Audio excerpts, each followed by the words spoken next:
Igby, come in here. I'm here, Dr. Wolfenstein, and it's Gregor. I know that, IHOP. I want you to look at my latest creation. It's a new black. I thought orange was the new black. No, you're talking tuna fish. This is super duper retina scooper black. If you look right at this swatch of it, you'll go blind. Look at it, Idris. I'm already blind. Remember? You blinded me last week. Oh, was that caused by the monkey nerve transplant? No. The kryptonite enema? Ugh, but no. The boneless guinea pig paninis? No, that was just lunch. And they were actually delicious. And it didn't turn me blind. It was the... Don't say it. I remember it now. It was the toxin-vomiting brain leech. I should have known you'd be a big, whiny baby about that. Your vision will come back all by itself by March 2026. I explained that in the consent form. You never showed me a consent form. Of course. You never would have consented. Look, I'm going to do a quickie sight restoration so you can look at my super-duper retina scooper black and go blind again. And then we can talk about mink eyeball transplants, which I have been itching to get into, but not as much as they're going to itch your eye sockets. Mink eyeballs? Do mink have good vision? Always with the questions, Igraine. Can I ask another one? What's the point of this whole color thing? So I can license my new version of black to fashion designers and artists. Licensing fees? That's what this boils down to? Whatever happened to the big stuff? Like crashing the moon into the earth and turning Unitarians into flies? I don't know. But you're right. I feel like I've been losing my edge a bit lately. But you know what would give me my edge back, Ivo? What? Giving you a spatio-temporal hyperlink wedgie! Get over. No, Dr. Wolfenstein, no! The rest of you get ready for an episode about the battle to brew up the blackest black. And now, a vision in plum, Keegan Michael Mackenpoop. Ow! Ow! Ow! So this is an example of the kind of show which, on the slenderest of pretexts, I suggest to one of the producers, and then I go away, and they spend months trying to figure this whole thing out and come up with a fabulous show that I then have to reassume ownership of. So 6 weeks ago, I said to Josh Delia, here's this thing about the color black, and I barely understand it, but it seems really interesting. And then about 6 weeks later, Josh reappeared at my side, and he had this amazing story to tell. And so we are going to tell it to you with the help of several guests. We are going to begin with the story of, sort of the invention of a new black and then another new black. You've heard that orange is the new black? Well, that's not exactly the case. Stuart Semple joins us now, contemporary British artist known for his large-scale canvases, including text and found imagery, not injury, or perhaps injury, often addressing themes in popular culture. He's the creator of several unique colors, including pink, all caps, the world's pinkest pink paint, and most recently Black 3.2, the world's blackest paint. So, well, first of all, Stuart, welcome to our conversation. Hello, how are you doing? So I'm doing just fine. I think a lot of people listening, probably come at this from a fairly untutored position, and they're thinking black is black. There's even a song, Black is Black. How can black be blacker? Maybe you can begin by explaining that. Yeah, sure. So black's a really interesting thing, isn't it? Because it's not really a colour. What you're talking about is the absence of light. Other colours bounce light back at you, and that's how we see red and green and blue. But black's different, and it's a very, very exciting thing. So black's not like the other colours, and actually some materials absorb more light than others, and ones that do that really, really well appear to be extremely black. So you created Black 3.2, and we'll talk a little bit about the circumstances, the kind of Hegelian push and pull that resulted in the emergence of this. But before we do that, what's it like looking into Black 3.2? In other words, if I see it spread across the surface, will I, a not particularly observant mortal, know that I'm looking at a different kind of black? Yeah, it's freakily weird. If you paint it on a 3D kind of object, it almost becomes like a void. It's a bit like a black hole. You start to lose definition. If you paint it on a penny, for example, all the details seem to disappear. Black 3.2 absorbs about 98 to 99% of visible light. So it's an odd thing. So this all kind of emerged as a result of a brouhaha in the art world that began with an artist whom you had theretofore admired, Sir Anish Kapoor, and his acquisition of something called Vanta Black from the British tech company Surrey Nanosystems. So that black, Vanta Black, was at that point the blackest black. And what happened? What made it controversial? Well, basically what happened was a few years ago, Surrey Nanosystems announced they'd found this amazing way to grow carbon nanotubes on stuff. And they called it Vanta Black, and this stuff absorbed 99.9% of visible light. It was amazing. And they'd coat anything with it, if you made cars or watches or whatever. But they made an exclusive deal with Anish Kapoor, this artist, this very big, very important, very wealthy artist, that he would be the only artist in the whole world who could use it for art. So the art community felt that was really wrong, because art should be about generosity and sharing ideas, and it seemed like a terrible thing to do. So there was this huge uproar in the art world, really, that Anish Kapoor should know better. He's this famous contemporary artist. He shouldn't be acting this way. They shouldn't make a deal with him. And any artist should have the same rights as fashion designers or, other people. So it kicked off really big at that point. Now, one of your responses, and by the way, Anish Kapoor, if you can't place that name, if you can picture the big, silvery, reflective, bean-shaped thing in Chicago's Millennium Park, that is probably here in America, Anish Kapoor's most famous work. So one of your responses was to see if you could create the pink equivalent of this, a very special and ultra pink. So tell us about that. Well, kind of. I'd been making my own paint since I was a kid anyway, and I had this pink that was insanely pink. It's so pink it kind of hurts your eyes and you can't even photograph it. And I thought, hang on a minute, am I just being like him? I've got this awesome thing and I don't really share it with anyone. And I came up with this idea to make this performance piece. So I'd make a website, put the pink on it, and I'd make it so that anyone in the world could use this pink apart from Anish Kapoor. So when you go to buy the pink off my website, you have to agree to a legal disclaimer that you're not Anish Kapoor, you're not going to share it with him, and to the best of your knowledge, information and belief, it won't make its way into his hands. And I thought it'd be a funny piece of art world, kind of in-joke, kind of comedy, and raise a bit of awareness towards elitism and accessibility and stuff. How wrong I was. It blew up. It was insane. It went so viral. Everyone was talking about it. And like a week later, people were buying this pink by the bucket loads, and my poor mum and me and my family, we were just jarring up all this pink for weeks on end, and it became really big, really unexpected, really flipping weird. And then Anish Kapoor got the pink, and then he dipped his middle finger in it, and then he posted on his Instagram, "Up yours pink," and at that point, all hell just basically broke loose. I feel like I'm hearing the plot of a Martin Amis novel being recited to me. It just, having followed this, obviously it's not, I'm not hearing it for the first time, but there's a way in which this, you almost would struggle to invent something this strange. The art world being rocked by this battle, first over the blackest black and then over ultra pink. And you're chuckling there in the background. I sense that you feel that a little bit.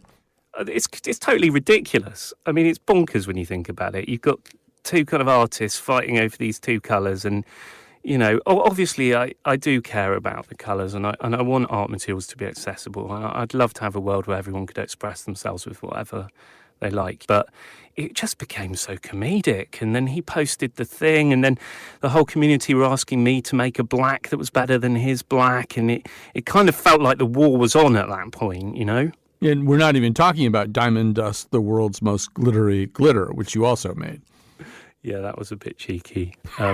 Diamond Dust's made out of shards of glass, and I think it'd be a bit nasty if anybody dipped their finger in that. Right. It's too bad glam rock is over because obviously you would have revolutionized it. So you do all this open source stuff, and it's open source. 7 billion people minus one are eligible to obtain your pink, your glitter, but Kapoor is not. And I assume that the art world shares your feeling, not that the art world speaks as one, but the art world shares your feeling that something as basic as color, or in the case of black, the absence of color, is not something that should be sort of kept to oneself or just licensed to one person only. Yeah, I think so. I think it's never happened before. Like, artists have never been excluded from using something because they identify as artists before. So I think a lot of people could see the inherent sort of prejudice in that. Yeah. So one of the things that I wondered, and we'll talk about this even more in the second segment, but whether, say, Rembrandt or Caravaggio would have understood the conversation that we're having now. In other words, would they have understood that there are blacks and blacker blacks, and why an artist might want something so profoundly black that it sort of went into a whole new place? Or did they think of color and absence of color differently? Oh, no, they'd have been really obsessed with it. I mean, the artists of their day, they were almost like the Hollywood movie directors. They had huge studios underneath them. They had hookups in India and China, colour men they knew, who they'd import colours. They would make paints in their studios with their assistants and closely guard their recipes. I mean, the history of art is rife with people developing colours and secret formulas and things like that. So they were always striving for punchier colours. And you only have to go to a museum and look at a Van Gogh painting to realise that if his brother hadn't have sent him great paint, we wouldn't have had these beautiful, vibrant works now. So they'd have been all over this. So, in a way, knowing a little bit about you, this whole thing seems, I don't know, not very Stuart Semple-y in some ways. First of all, you are probably more associated with the adjective happy than you are associated with anything dark. Maybe, first of all, talk about your association with the notion of happiness. Well, I mean, happiness is really important to me. My last big project was in the city of Denver, and it was called Happy City, and I worked with the city to do all these big public interventions where we installed an emotional baggage drop in Union Station, for example, or a giant sculptural smiley in an alleyway. I released thousands of artificial fake clouds from Tate Modern at the height of the recession because I really believe art can unite people and bring them together. I think self-expression is important. I think art's vital for us as human beings. So that's kind of where I'm coming from. But at the same time, I use the internet a lot in my work, and I like to share things with people and distribute things. And the art materials feel very much like a part of that, actually. They're about inclusion and empowerment. And everything I love about art, it seemed like this Anish Kapoor thing kind of like went against. It just didn't feel genuine, generous. It felt kind of wrong. Right. So, yeah, I mean, the word happy comes up in the title of a number of your works and exhibitions. And I just wonder if you're worried now that someday in the Times it'll say Stuart Semple dead at the age of 102, famous as the black guy, the guy who invented the open source. I mean, I assume your plan is to live this down at some point. I don't know. I don't mind what people remember me for. I just want to keep making my stuff. And if I can make things that are valuable and useful, then that's what I want to do. Is there? I know that at one point you were quite an admirer of Anish Kapoor, and I think you even own one of his works. And one of the defenses that he's offered is that this nanotechnology company had said that this particular color would be somewhat dangerous for the amateur to use. Is there any strength in that argument that Vanta Black is really sort of best left in the hands of just a very highly trained few? Not really, because it's not the only nano black out there. There's a couple of American companies that make it, and they're happy to serve artists. Spray paint's pretty dangerous if you inhale it. I know artists that make work with chainsaws or pouring lead into things. I think we're all grown up and sensible enough not to go and snort a load of Vanta Black. It is interesting that this type of black, which I have to confess that I barely understand what it is we're talking about. Nanotechnology wouldn't be one of my big strengths, but it feels as though it's a network of things as opposed to a thing. I think when we think of an artist holding a palette, and with daubs of paint, we think of that paint as a thing. But it feels almost as though this color represents a network of these nanotubes. So to put it simply, imagine you could zoom in on the stuff with a mega microscope, and then imagine a forest with loads of trees sticking up. Light would go into the forest and bounce about all over the place and not come out again, so it would look insanely black. That's how it works. So it's a lot more like a technology or a coating than a paint. Now, what we developed with the community is absolutely a paint. Similar, different way of getting a visually similar looking result. All right, we're going to take a little break here, and then Stuart Semple is going to come back. We're going to be joined also by John Harvey, author of many books, including Men in Black and The Story of Black. You see a theme emerging there. So let's take that break, and we'll be back with more of our conversation about black. Black is all I see, and so can't slip into the black. Everything's black. The darkest ever seen fact. This is Colin McEnroe. If you're just tuning in, we are having a conversation today about black. But I don't know, not your mother and father's black, certainly not your grandfather's black. This has so far been a conversation about a kind of black that only recently came into existence and has been, therefore, somewhat controversial. With us is Stuart Semple, a contemporary British artist known for his large-scale canvases, including text and found imagery, often addressing themes in popular culture. He's the creator of several unique colors, including pink, all capitals, the world's pinkest pink paint, and most recently Black 3.2, the world's blackest black paint. Joining us now also John Harvey, Life Fellow and former Director of Studies in English at Emmanuel College at Cambridge University, an art critic and the author of many books, including Men in Black and The Story of Black. His latest novel, Pax, is entered for the 2020 UK Booker Prize. So, we should also say that we did ask Anish Kapoor, who was sort of the other side of this argument, to put it mildly, over black to come on the show, but he declined. So I'm going to ask both of you this, but maybe I'll start with you, John Harvey, since you're a new entry to the conversation. Why are we having this conversation about black and not, say, green or blue? Why is it the case that black is so heavily contested among these artists? I think black was called the king of colors, the queen of colors, the prince of colors by some people. Other people thought that black was death, the death of the soul. It's tended all colors. Colors are very easy to use for signals and very easy to attach meanings to. But the color black, I think, has been especially useful for extreme or drastic meanings. And it's had both good, exciting, luxurious and sexy meanings and dark and terrible, nightmarish meanings. Let's go to the artist on this. So, Stuart, what is? You've talked a little bit about this in the first segment, but say a little bit more about why black might be more important than a primary color. I don't know. I mean, speaking for myself, I think there's just something awesome about space. You walk outside and you look up into the night sky, and it kind of goes forever. And I'm thinking about the start of when artists started making things. It's like charcoal. It comes out of fire. It's like a very basic. It's almost like no color. It feels like the building block of things, and it seems like it's the fundamentals of drawing start with that type of pigment. Right. I'm also wondering whether it changes as we get away from non-representational art. I mean, I don't know. Once again, I don't know anything. But black in Mondrian, I mean, how different can it be in that kind of work?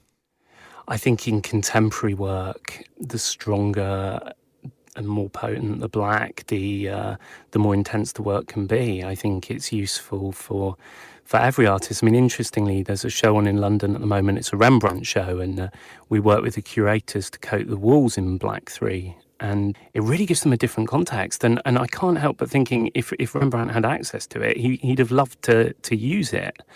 Likewise with Caravaggio, I remember seeing his work at the Brera in Milan and being blown away at how these characters kind of came to life out of the black. And I don't think it changes because because it's the present day or we're making abstract art. I think paint's paint, and it's going to be useful however you want to express yourself. Right. John, you can talk a little bit about certain artists. Da Vinci, Matisse, Renoir, all these artists had very specific feelings about black. Maybe you can share some of them with us? Well, Caravaggio is the artist who's perhaps the most famous for his use of black. He used it frequently. He was a swarthy man himself. He wore black. He had a black dog that he taught to do tricks. And he developed a special way of making pictures, which used more black than other artists and created a more intense effect of blackness than other artists did. It seems as though he painted the walls of his studio black, and also that he had a single light source, which was probably a little shutter in the ceiling or at the top, which would let in just a little light and illuminate people. So a part of their face or their body would be brightly lit, but the rest of their body might actually be almost black, and he would then have a kind of black shadow further behind them. And he liked the intensity of that, but I think it also suited his the intensities of his nature. He was a bit like a Dostoevsky character. He was very pious on the one hand. On the other hand, he liked sort of sword fights in the street. He killed people. He may have felt he was damned for his sexual life. So I think the intensities of his life are reflected in the intensities of his art, which make a very strong use of black.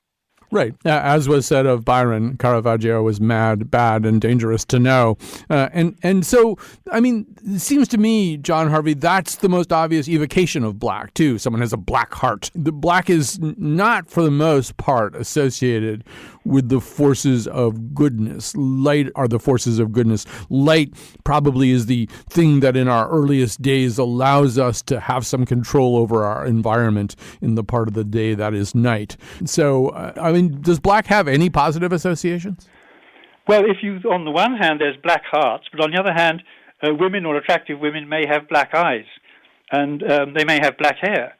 And Snow White in the fairy tale has jet black hair. She doesn't have black eyes, but black-eyed Susans and so forth. There's really a lot of sexy black, and also luxury black materials were given as presents between princes for as far back as you go, like things made of ebony, black marble. Black marble was used as a luxury material. So you can find the positive and the sexy and the luxury blacks. But of course, the dominant meaning has been negative and dark.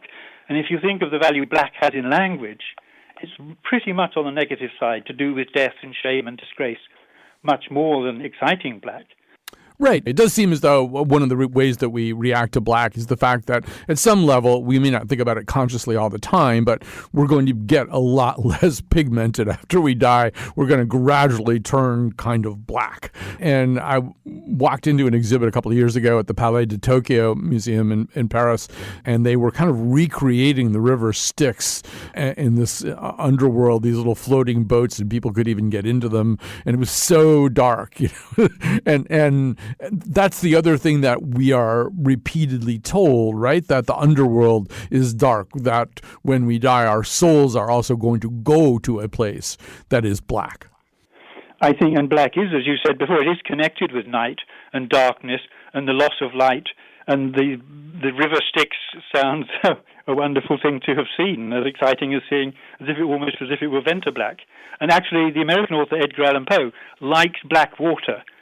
I mean, he gives it a sort of sinister meaning, but he certainly likes to recur to black water. It is associated with very negative things. But on the other hand, shrouds might be white. And I think ghosts are white because the linen that people were wound in when they died were white. And if you go to the eastern side of the world, the colour of death is white. Funerals are much more associated with white clothes and the colour of whiteness, which is also the colour of bleached bones. So that actually, I think the two colours, black and white, have had a sort of double act in relation to death. The black playing a much stronger part in the West than in the East. Right. And by a little spoiler alert, in a few minutes, we're going to do our final segment here about a new white that is whiter than other whites. But Stuart, I want to go to you as an artist. An artist wants to make his or her mark. I mean, that is what art was from its earliest moment. And so that's maybe the paradox here, that people trying to flee from the night, the earliest humans, Neolithic peoples, would have often gone to caves as a place to be safe from the terrors of the night. If they could bring fire with them, so much the better. And then at a certain point, they wanted to make a mark on the walls. They wanted to make pictures on the walls. And so right away, humankind is probably working in black before it works in any other color. Is that right?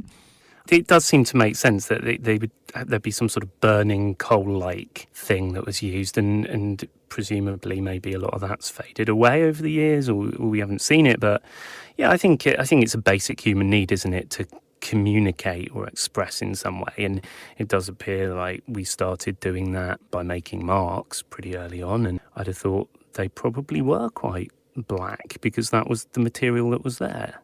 And as we move forward, I mean, as we start to communicate in a more sophisticated way, black is the default color for type, for ink, for, I mean, most of what we read, unless there's some compelling reason for it to be in red type or some other color, most of what we read to this day, thousands of years later, is still black. There's some way in which that it's this very basic communicative color. So I want the two of you to talk a little bit about something that Stuart said earlier, which I know is technically true, but I guess the question is it essentially true? And that is that black is not really a color, it's the absence of color. So, John Harvey, why don't you lead this conversation off? How do you see that question?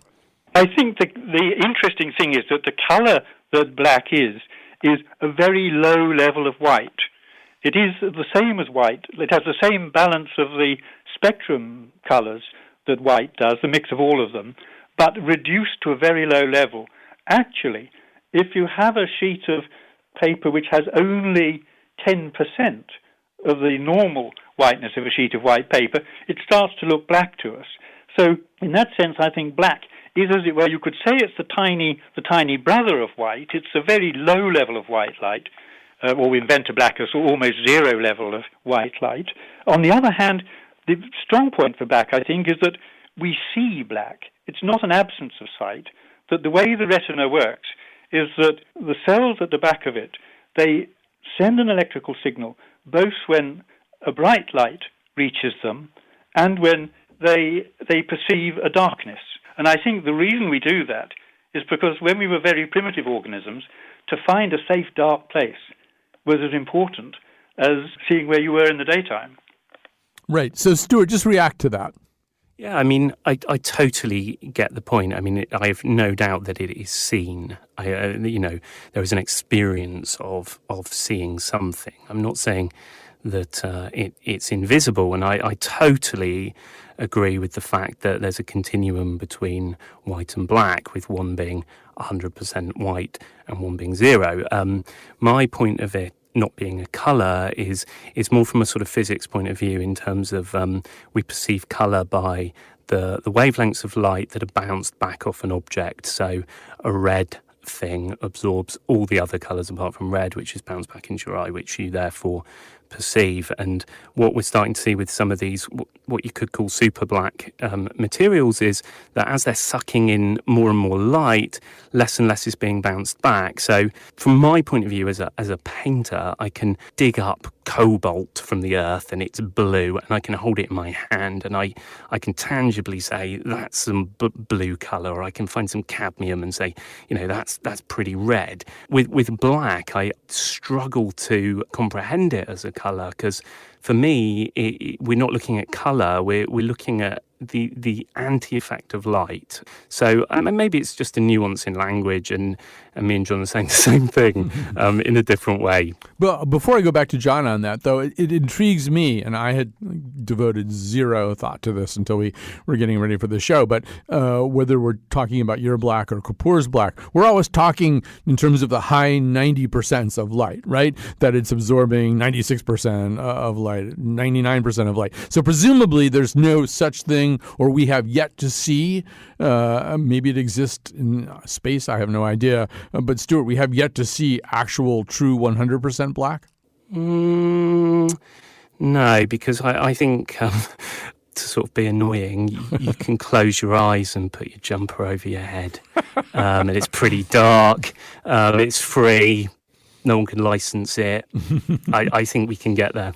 Well, so the thing that he said before that, John Harvey, gets me back to a question for you, which is, and it's one I think that you have pondered, which is seeing blackness a sensation, or is it the absence of a sensation? Are we, in fact, seeing a thing or failing to see anything?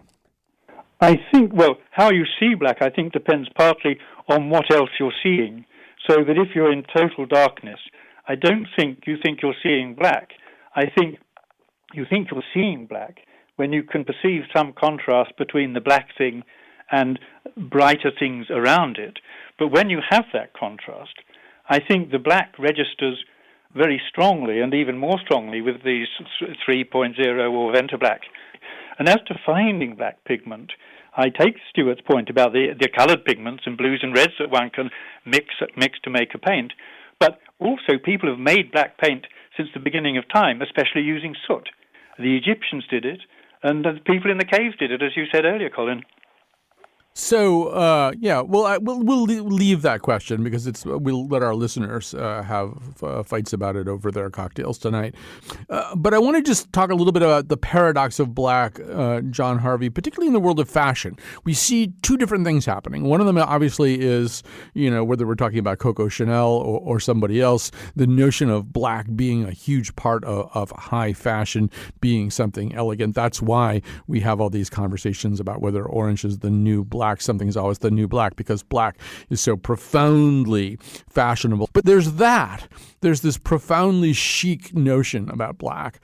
And then there's also the black of that's its opposite, that plainness, with groups like the Mennonites and the Amish, widows who do not want to display any color, groups that are into self-denialism for religious purposes. They dress in black because there's something about black that does suggest a withdrawal from the world of pleasure. So, John Harvey, help us with that paradox a little bit.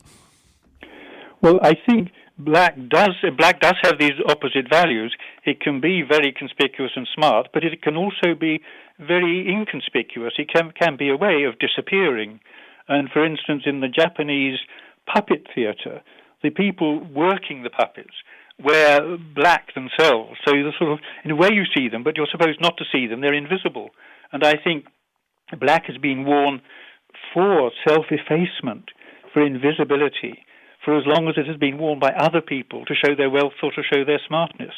So that, for instance, servants have very often worn black in the past.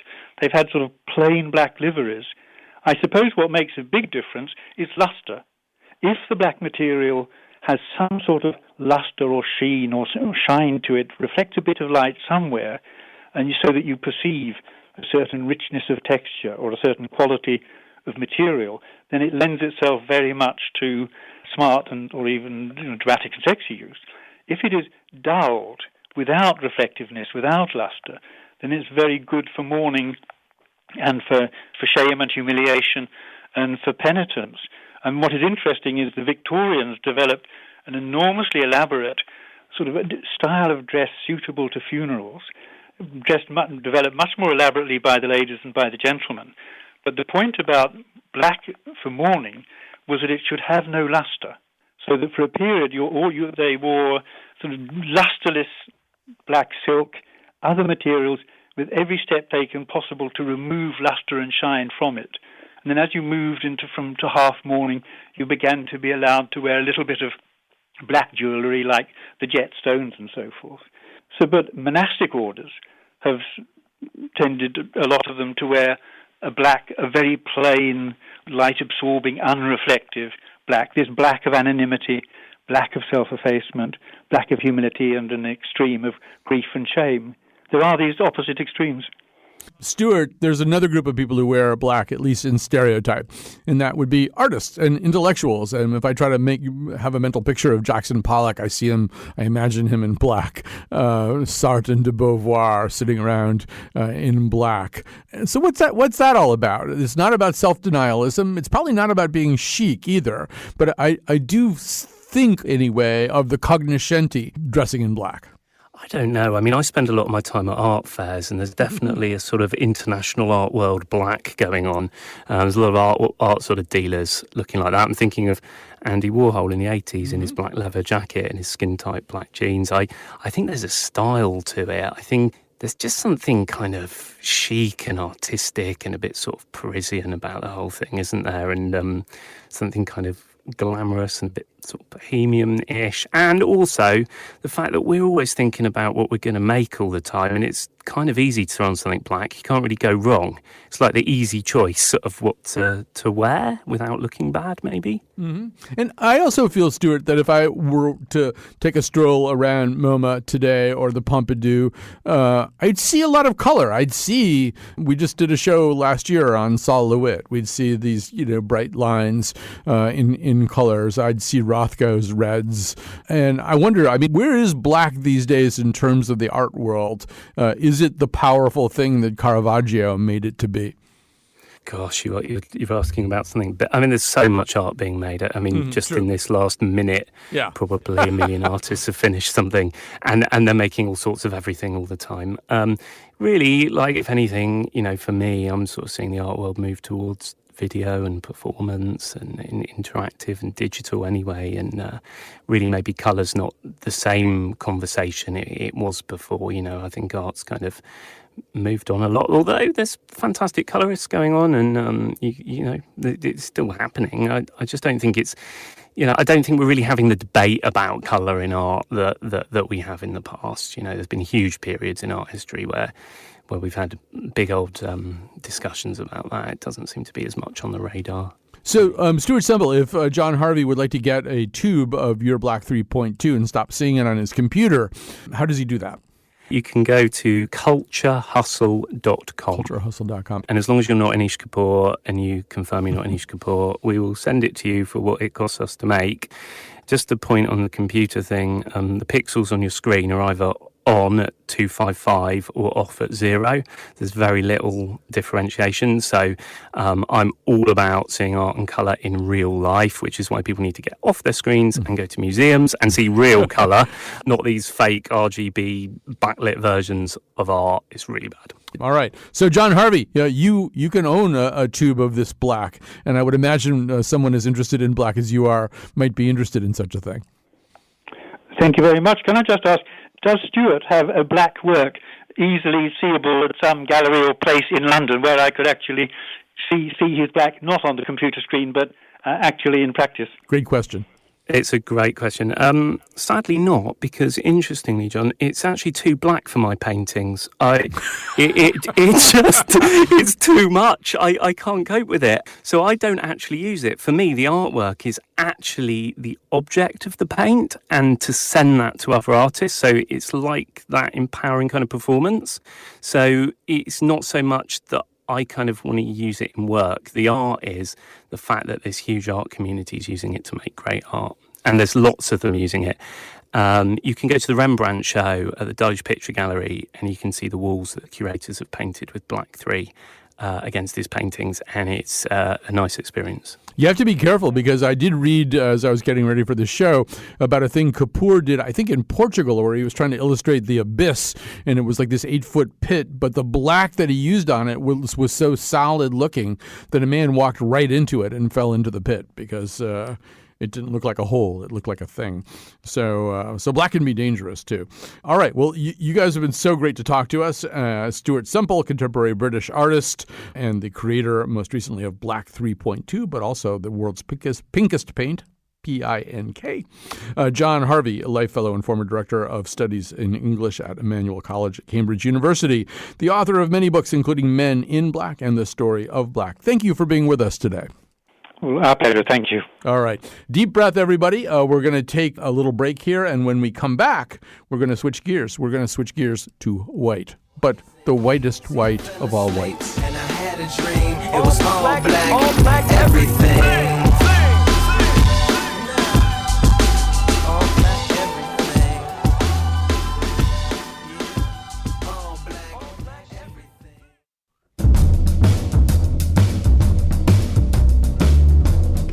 Today's show was produced by Jack Black, Hugo Black, Louis Black, and Karen Black. Also by Josh Nalea and me, Kyone Wolf.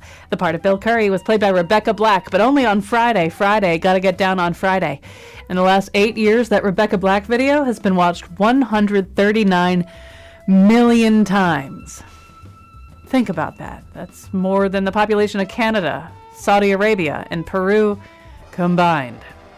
Anyway, enough about black. And now, here's Colin talking about white.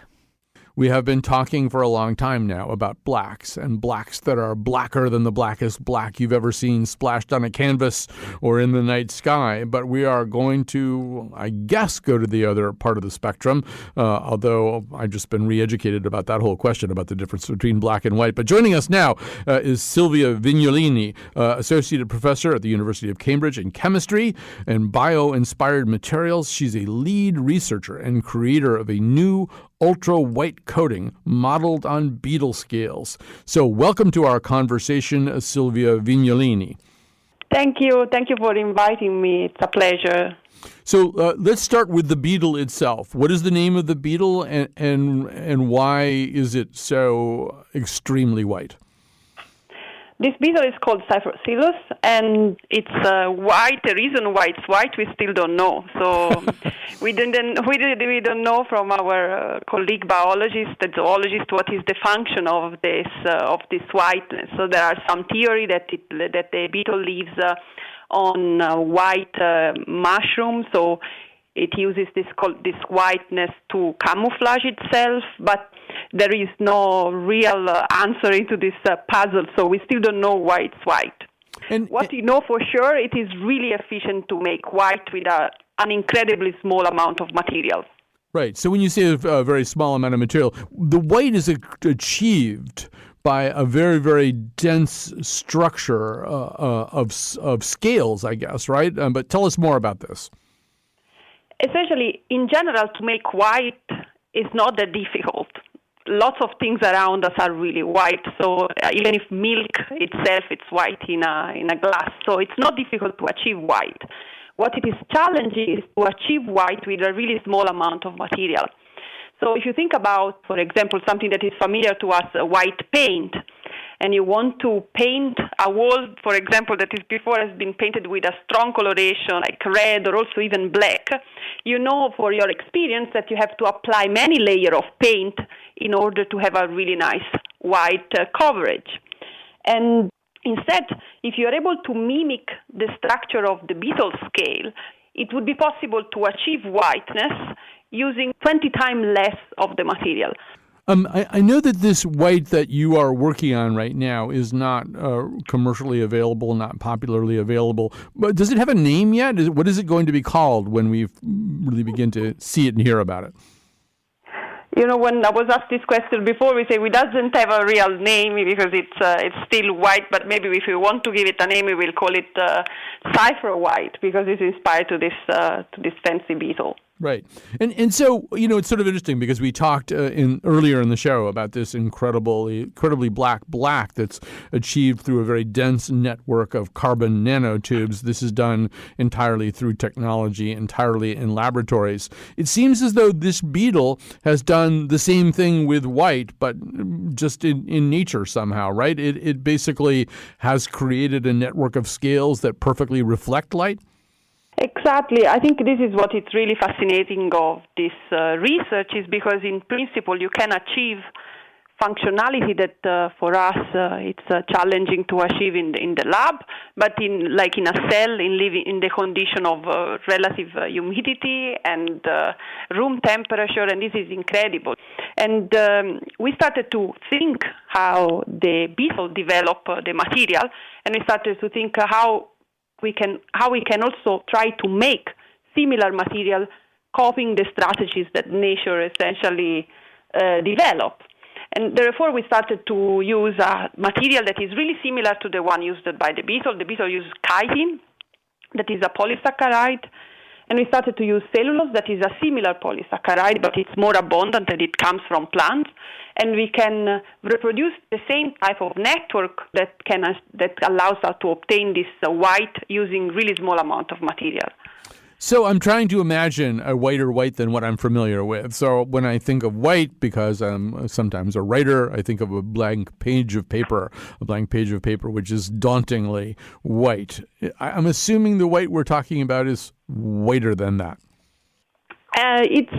It's difficult to define white because this is again question of perception. But if you measure the spectral response, our white is as white as other white material. The only main difference is that can be achieved with using a really small quantity of matter. So if you want, our white is lighter than any other white material that you have available now.